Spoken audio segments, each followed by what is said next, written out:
Hello again mga kabuljakan, narito muli ang inyong buljakan para sa isang buljakan movie recap. Ito ang Shake, Rattle and Roll noong 1984 episode Frigidaire. Narito mga kabuljakan, atin ang simulan. Lumipat sa bagong bahay ang pamilya Delpin matapos lumipat ang asawa sa Saudi Arabia para magtrabaho. Ang pamilya ay binubuo ni Lorna, kanyang anak na si Bergie, kanilang kasambahay na si Nelia at ang malaswang pamangkin ng asawang si Dudong. Ang kanyang tahanan ay may kasamang lumang refrigerator mula sa kusina. Kinabukasan, naging kahina-hinala si Lorna sa kanilang refrigerator matapos niyang makita ang mga bahagi ng katawan sa paligid niya kapag nag-ipon siya ng pagkain. Maya-maya, nang magmerienda si Nelia, inaatake siya ng refrigerator.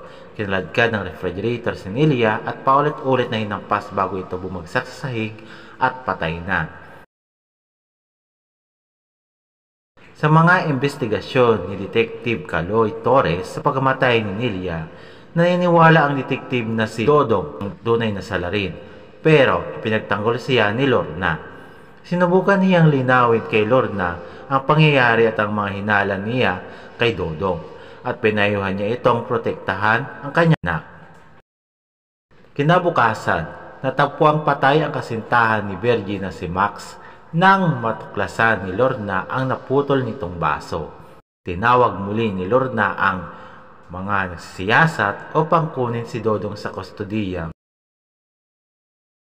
Ngunit siya ay pinatay din matapos makita ni Torres ang kanyang pugot na ulo sa refrigerator. Naghinala si Torres kung paano nauugnay ang insidente sa mga nakaraang krimen na nangyari noong 1975. Sa kanyang pagsasaliksik, nalaman niya mula sa isang pahayagan na isang serial rapist ang pumatay sa kanyang mga biktima at itinago ang kanilang mga tinadtad na bahagi ng katawan sa refrigerator. Nag-aalala tungkol sa panganib na nagbabanta kay Lorna at sa kanyang anak. Tumakbo si Torres sa bahay upang iligtas sila. Samantala, nagsimulang ubusin ng refrigerator si Bergie. Dumating sina Torres at Lorna upang iligtas siya. Ngunit, mas naubos ng refrigerator si Bergie. Nakuha ni Lorna ang plug sa refrigerator mula sa socket na neutralize ang kapangyarihan refrigerator at nailigtas ang kanyang anak.